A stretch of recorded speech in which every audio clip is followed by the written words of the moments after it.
Life.Church created this podcast because we all need healthy conversations with real people. So this podcast is here to help you start conversations with your life group, friends, and family.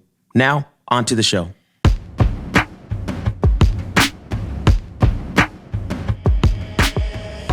Welcome to the You've Heard It Said podcast. This is Jason. And this is Allie. And I just wanted to start out today with a little vulnerability quiz. Oh, great. Yeah, starting off strong. It'll be Have You Ever style. Okay. So I will read off a statement. You and I are going to answer, Jason. Okay. But we want everybody else to answer too. So respond audibly if you can, or if not, like if it would be awkward because you're on coworkers or whatever, you can just nod. But keep track of how many you say yes to, because there is definitely a point system. So I can win this one.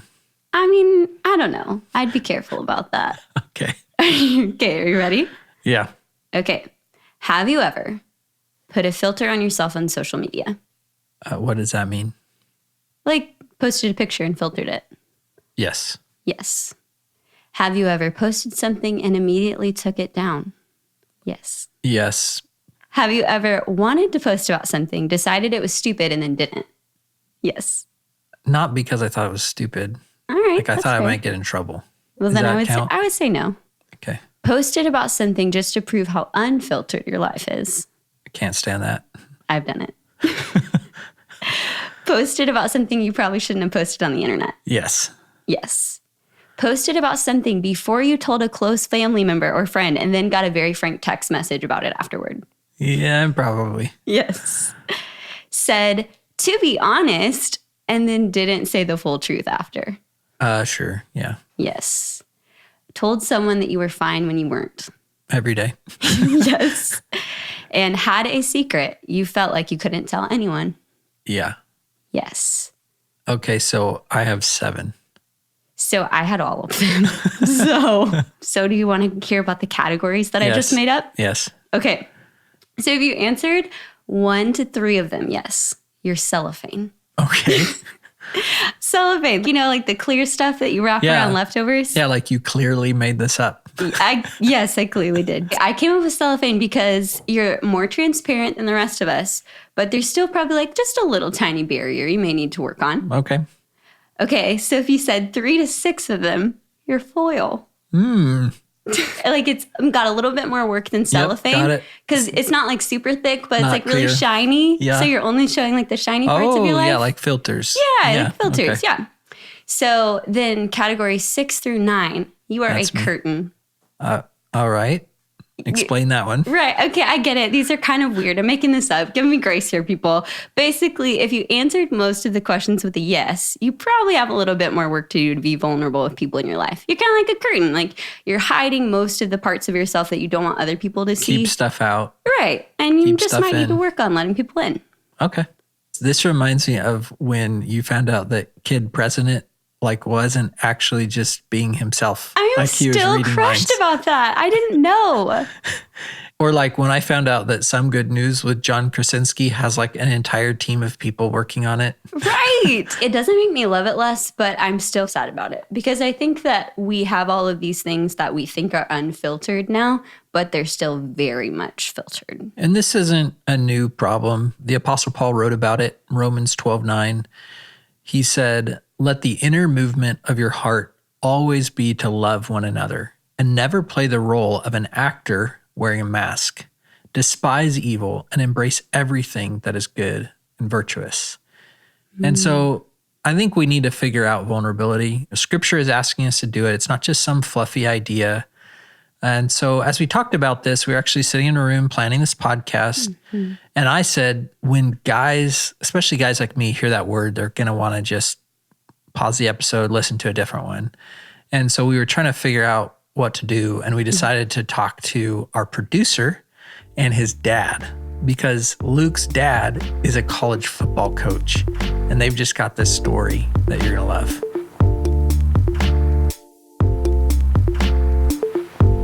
So I'm the producer here on the team. So the way I like to, in a nutshell, put that to people of what I do is I get to worry for the kingdom. So I've been on the team for, a little over a year now. My wonderful wife, Maddie, just graduated from occupational therapy school. She'll be starting that soon. One of the other interesting tidbits about my family, we're new parents of a hairless cat, Freya. Yeah. Freya, yeah. Freya, okay. It's a real nerdy reference where her name comes from. My favorite video game, God of War 2018, The Witch of the Woods is Freya. I love it. Okay. If you saw my cat, it would make sense. And yeah, the other tidbit, when I whistle, it's out the side of my mouth. That's my interesting facts. Side whistling. Put that in your Instagram bio. Oh, that's another thing my wife gives me grief about. Do you guys know what a lurker is, like online? Yes. If someone says they lurk, they just read and things. They don't think to post much on their own. See, but Maddie had never heard that before. So she's like, why do you say that you're like a stalker in your Instagram profile? I just want people to know not to expect great content from me because I don't think about it. Anyways. I love it. So actually, I was lurking a little bit online. When we were planning this episode, you brought up your dad being a football coach and told us some of your story. And so I Googled him. And for football fans out there, Luke's dad has coached at Duke, Oklahoma State, Georgia Tech, and there was others. And then he recently got hired by the University of South Florida. And when they hired him, the head coach said, and Luke's dad's name is Glenn, said, Glenn will bring a physical, intense, and aggressive style to our defense and a veteran presence to our staff. So, Luke, we wanted to talk to you about what is it like growing up with a dad who is aggressive. I'm just kidding. Talk to us a little bit about growing up with your dad. Yeah, well, people always ask me like, so you surely played football, right? Did you like your dad like want to coach you to greatness in football? And there's always no. I tried one year. I side whistle. Dad, I was born to whistle. No, I tried one year playing football in the 8th grade to impress him and make friends, and it was horrible. So I didn't. No, whatever I wanted to pursue growing up, he was there wholeheartedly. He just wanted me to pursue it with everything that I had.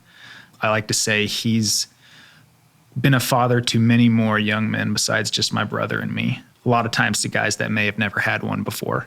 He's while the college football coaching profession is a grueling one. Families move around. It's comparable to like military families sometimes with relocation and things like that. So despite all of that, when Dad's been at home, he's been at home. And there's a similar intensity of, he's still an incredible man, strong leader in Christ, all those things. So the intensity is always there. But the version of him on the sideline is not the version of him that's, at home with us. Luke, when we were talking, you were telling us about a time where maybe it wasn't quite as easy to connect with your dad. So we were just wondering, could you tell us a little bit about that time and what happened? So growing up in our house, my brother and I always knew the weight of representing the family name well. Our respect for him was through the roof, and we carried that with us everywhere. And so what that eventually translated into, though, as I got older and tried to be more of a perfectionist and doing my own thing and doing well at life, led to a real problem of wanting to please him at all costs. And some parental fear is a good thing, but my fear with my dad began to become more than that, to an unhealthy level. Yeah. Never to like abuse or anything like that, but just the respect. I just did not want to let him down of anything. So over time that grew into, an unhealthy separation there. So it sounds like maybe you were nervous to be vulnerable with your dad. Yeah, there was definitely the realist Luke in my head and my heart, but the version of Luke that my dad was getting to know probably wasn't the same. So Luke, you and I are good friends, and you've talked with me about the story of losing your mom when you were young. How do you see that playing into your relationship with your dad? Yeah, so when I was 16, my mom passed away through a years-long battle with an unknown heart disease. And so for many years there, toward the end of her life, my dad's relationship with her was that of a caretaker, a husband, and also taking care of her, taking care of us. And especially when she passed, he wore many hats at once, all of the hats, trying to deal with that, mourn with that, simultaneously mourn with his sons, be mom at home in ways he hadn't before, just doing all of this. And so there were some types of conversations that we were able to have with our mom that we weren't able to have with dad. That I'm sure he would have loved for us to be able to, but that was an adjustment for us. The vulnerability, the authenticity wasn't the same. Yeah. So it sounds like you ended up in what feels like a very difficult spot. You got a great dad, but you're having a hard time really connecting with him. You don't have your mom. What did you do?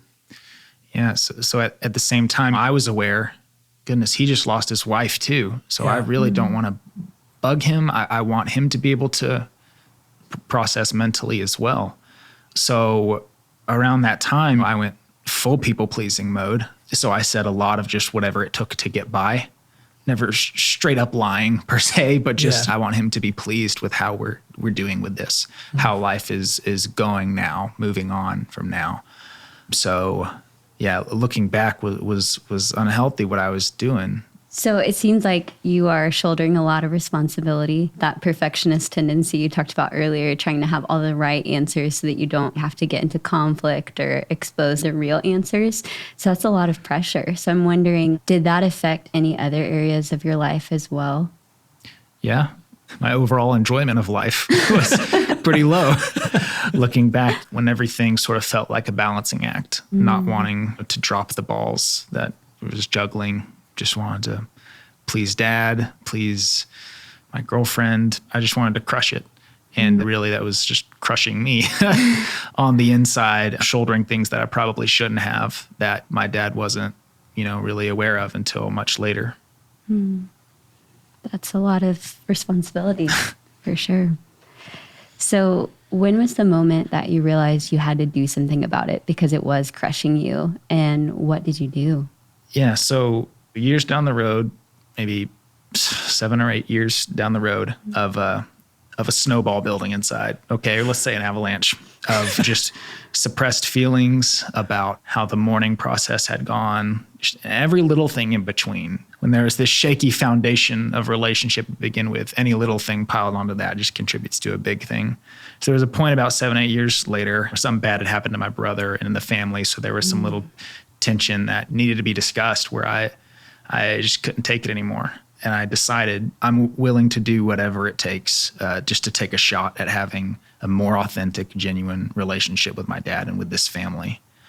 Because unless someone did something, this was just going to keep going and turn into resentment, nasty things like that. And so I was willing to start the conversation and take a crack at this. So the way I processed things at the time, because I didn't quite have the courage just to call out my dad or talk to him face to face about it. But yet still I was like, all right, I'm gonna just start and write these out. My wife encouraged me to just brain dump onto some paper. So I wrote my dad a letter basically. But by the time I finished writing it, several pages, I believed, okay, I do want to talk to him face to face. So we called a family meeting. I had him and my brother over to our apartment and I read him the letter, sharing a lot of pent up feelings about him, about me, about stuff that we had never talked about as kind of deeply as Raleigh. I tried not to filter my words too much. Everything was civil, but just in terms of the depth of the emotion I felt about things he'd done that had hurt me, things that I felt like I couldn't tell him, stuff like that. I just let him have it. I read it to him.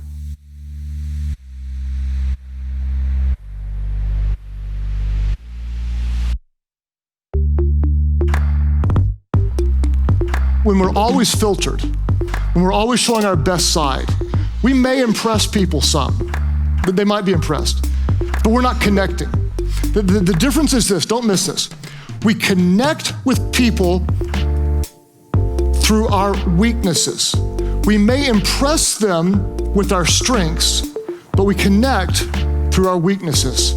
You've done this before. You've met somebody, you're like, they're so perfect, I can't stand them. They're so perfect. They're so perfect. Then you get to know them and you realize, oh, they struggle here. And like, oh, I like them. Why? Because we connect through weaknesses. So often we're trying to impress the world with, here's the me I want you to see, and yet we're longing for something more because we may impress people with our strengths, but we connect through our weaknesses.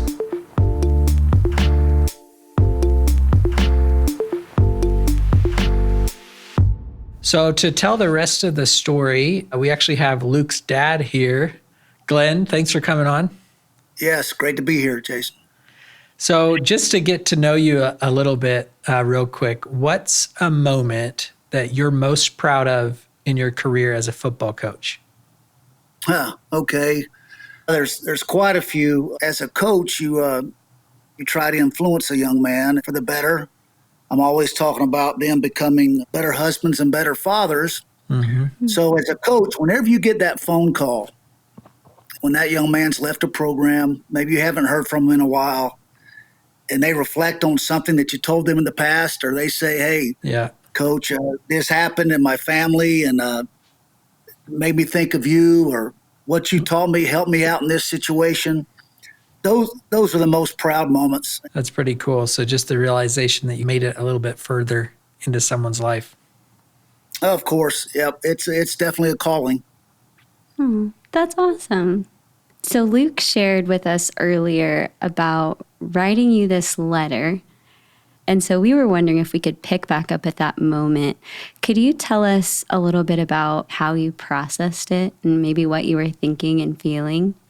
You know, it didn't surprise me a great deal. I knew when he had said, I wrote something I want to read to you, and you instantly start thinking, oh my goodness, what's this about? I knew that he'd been struggling with a lot, and he actually read the letter to me, which was even better to hear his voice and to hear him express how he was feeling.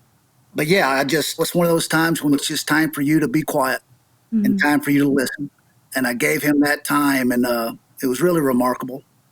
So what happened next after he finished reading that letter? A lot was said. A lot of it was just thanking me for the things that I'd done for him or what I meant to him, which was tremendous. That's just him.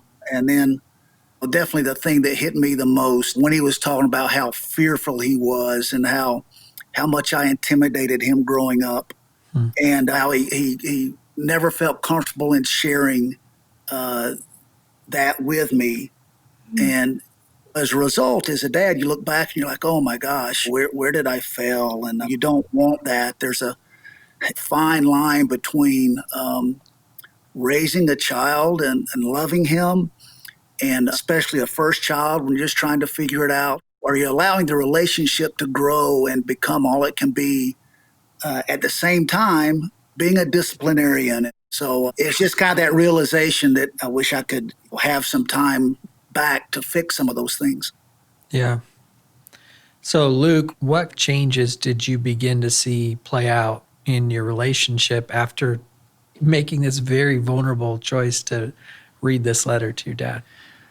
I was immediately matched by my dad in the vulnerability thing, in his willingness to, just from the moment I started reading, the look on his face was like, all right, it's time to go to work for this relationship.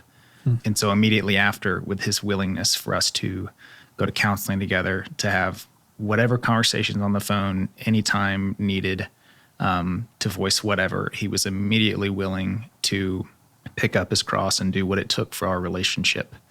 And so while things were raw in the beginning, especially just after, I could immediately tell the willingness was there and the message was received, and that, okay, we were starting from a new place and he's going to be there to do it with me. So I want to ask you a question, and I don't want it to come across the wrong way. So just bear with me. But Luke, what took you so long? What were you afraid of? That's a really good question, especially with your family, something inside you and begin to snowball of just the nervousness, the imagining, oh, how would this go? I don't want to hurt this person. And so I just put it off thinking, no, I can grin and bear it like this. Things will be okay. It just takes patience. It just takes faith. And so I was just on that mindset of don't worry, just trust, have faith, until there was eventually, a final straw that I was like, this is the moment of no turning back. I want to do whatever it takes, even at the cost of temporarily maybe really hurting my dad. Yeah. I like how you described there was this idea that maybe I just need to sit back and wait and trust God, but you realize you need to be active in your faith and actually do something that really required faith. That's pretty cool. So Glenn, just coming back to you, I think personally, I can identify with this idea of being a defensive coordinator. I mean, not like on the football field, but I feel like as a man, I'm always trying to figure out where are the weaknesses, in my front line? How can I make sure people don't see some weakness that they could infiltrate? How can I present myself as strong and avoid those difficult moments? Having gone through this experience you went through with Luke, what would you say to people like me? Well, I think in my profession, when I'm trying to prepare my athletes to push through barriers and take them places where they can't take them themselves, to condition and train them to maximize their mental toughness and their athletic ability. I think the biggest thing I'd say to you is someone once told me, to whatever's happening at work outside that home, to hang it on that worry tree outside and leave it alone and walk in that door asking questions and searching for emotions, searching for dialogue, no matter how much a pain in the rear you are going to be to them. And as much as it's probably going to be uncomfortable to them sometimes, in the end, I wish I would have done that more. I like that, asking questions and searching for emotions. I don't think I've heard it said that way before. So one thing that I'm processing as I hear you guys talk about this letter and your relationship now, as we're talking about vulnerability, is this quote from Brené Brown that's been challenging me right now. And so I'm just going to read it, and then I would love it if you and Luke could respond to it. So the quote is, "The difficult thing is that vulnerability is the first thing I look for in you and the last thing I'm willing to show you. In you, it's courage and daring. In me, it's weakness. This is where shame comes into play. Vulnerability is about showing up and being seen. It's tough to do that when you're terrified what people might see or think." Yeah, when you were talking, I know the vulnerability part of it, but is it not also a great exercise in strength? To be ready for the consequences, and the love overpowers the vulnerability, is overpowered by the love, and that, to me, that's the strength of it all. When I heard that quote, Allie, the part that got me was when you hear words like gentleness, kindness, love, these fruits of the Spirit, these things that we're supposed to do, like including being vulnerable. It's like, okay, yeah, I hear that. Yep, I'll do my best. But then when it comes down to that moment, vulnerability of the thing you fear the most, or of that thing that unsettles you the most, like that's when things get shaking and it's not as easy. Like when I brought up this in the first place, immediately after regretted it, and thinking about, conversing about it with y'all. But even just through this, while these conversations have passed with my dad, even while we go through it now, it's like in my most vulnerable state, I feel the most next to Christ, like he's closest in that moment, comforting, strengthening through it. As I was listening to both of you process that, I was thinking about why vulnerability is such a hard idea for so many people. It's not just men, but we're basically saying break down part of the walls and barriers that protect you. I mean, that's essentially what this word is about. And so I was trying to think about what does this have to do with the Bible as we're just processing right now. And I thought of 2 Corinthians 12, 9 and 10. "But he said to me, my grace is sufficient for you, for my power is made perfect in weakness. Therefore, I will boast all the more gladly about my weaknesses, so that Christ's power may rest on me. That is why, for Christ's sake, I delight in weaknesses, in insults, in hardships, in persecutions, in difficulties. For when I am weak, then I am strong." So I was just thinking about your story and that decision to step into a very difficult conversation. It's a decision to believe that God will be there when you go there. It's a decision to believe that what God said about himself, that though you walk through the valley of the shadow of death, I'm with you, is true. And I think that's probably what's so true and powerful about vulnerability. So, Glenn, we started by asking, what was your best moment as a football coach? And so I thought it'd be fun to ask you now, what's one of those shining moments for you as a father? To me, the times at night, I look back and before they go to bed and you're having a prayer with them, you just chat with them. And without any distractions, you just hear them maybe open up to you about maybe something that happened in that day that was on their mind. And it just took the quiet of the night, maybe, for them to just say, all right, I'm going to ask this. It's been on my mind all day. Or sometimes it didn't have to be something that was deep. Just to hear what's in their heart and to listen. Those are very unique times as a dad. And those are the times I look back and then I'm just so proud of what they become and who they're becoming. And it doesn't matter how old. So even today. So, Luke, you've got an open mic. What would you say to anyone who is trying to create more authenticity in their relationship, whether it's with family or a friend or a spouse? What would you say to them? I think I'd tell them if they're someone who's worth it to you trying to achieve that with, then odds are they're willing to go through the steps of awkwardness or the steps of trial that it may take to achieve that with you.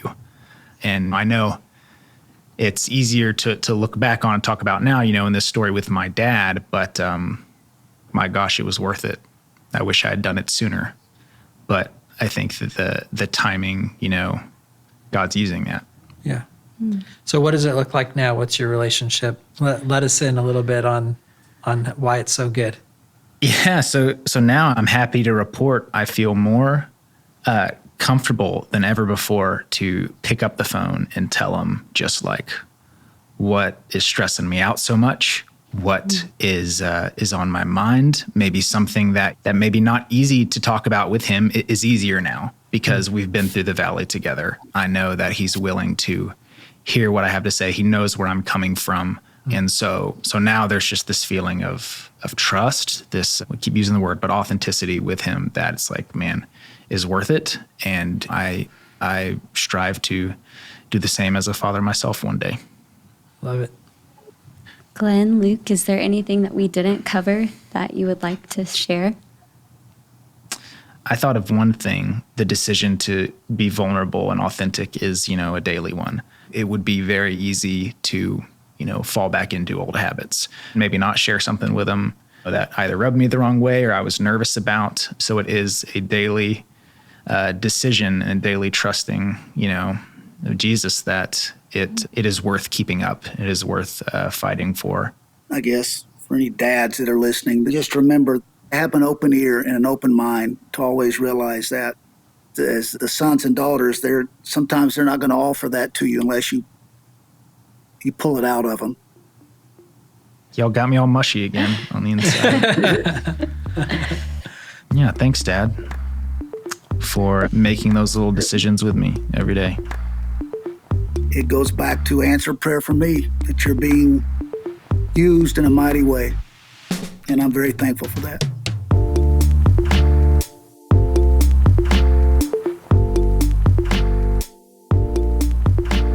Hi guys, it's Allie. PSA, if you're a young adult, we have content for you about making real friends as an adult, minus some of the awkwardness and lots of other great topics like it. You can find it at Life.Church/collective, and here is a quick preview. I feel like the reason why we often feel like we don't belong is because we're so afraid of being rejected. And so sometimes I think you just have to realize sometimes you probably are going to get rejected and it's probably going to suck. But at the same time, if you never put yourself out there, then it's kind of you're still getting rejected. I've been super into podcasts lately. And so there's this one from NPR that I was listening to. They're talking about this dude who every day he makes it a point to get rejected. He will walk up to some rando and say, hey, can I get a ride? He wants to hear no every single day so that he's not afraid of it. Because it's weird, it's that whole cliche of what's the worst that could happen? They say no. But really, we let that potential no that tends to sometimes be yes, scare us into not doing anything. So I think Luke and Glenn's story is amazing. Mm-hmm. For sure. I know I'm challenged. I don't think I've ever practiced that kind of courage and bravery that Luke did. So how do we actually do this? Where does it start? And are there like smaller steps we can take? Mm-hmm. So one of those smaller steps is this idea of giving others the gift of going second. So basically it means what it sounds like. In a conversation, if you can start by sharing something that feels a little bit like you're pushing the envelope, this is hard to say, then it allows the other person to be able to open up a lot easier. Like Luke and his dad. Luke really gave his dad the gift of going second. And that's something you can do with your friends in a life group. Oh, for sure. I love when people do that for me because I am much more likely to share whenever other people go first. But I do think we also need to clarify that like there are times where it's really great to be vulnerable. And there are some other times where maybe it's not the best move. So I think vulnerability isn't just spilling your guts to anybody who's going to listen, right? It's sharing with the people that you trust enough to help you process what's true. So it's most of the time people that already know you and love you the best. So a lot of times it's not on social media. But I think we do have to do like what you were talking about. Like we have to be able to share with the people who know us best and create a safe space for other people to feel comfortable sharing with us. And I think that when we talk about vulnerability, like it's not just being vulnerable for the sake of being vulnerable. Right. I think that it's the key that allows us to live out what Galatians 2 tells us to do, which is carry one another's burdens, and that fulfills the law of Christ. So I think that when we're vulnerable, we allow other people to carry our burdens, then we're able to carry other people's because we know what's actually going on. And so I have this picture of a wall, okay? So if I've got a wall and you're telling me to be vulnerable, it's like, well, are you telling me like you want me to break down my wall? And no, we're telling you build a gate. And the cool thing about a gate or a boundary is that it exists not just to keep people out, it also exists to let people in. So choose to have gates in your life that you can allow people in, but at the right times, it can keep certain things or certain people or ideas out, and that's okay. That's healthy. I think the gate analogy is a really helpful way to think about it because I think that the fear is that vulnerability is going to ruin my relationship. But I think the fact is that it will strengthen the relationship. And so that's our challenge this week is get with your life group or the people that you care about and think about this question. What is the thing that you think is going to make your relationship worse that might actually make it better? Or if you're not ready to have that conversation yet, then bring your life group in. If it's appropriate, just invite them in to help you process, like, are there any relationships where I need to be a little bit more of a gate or where I need to be a little bit more vulnerable? And then just talk about it.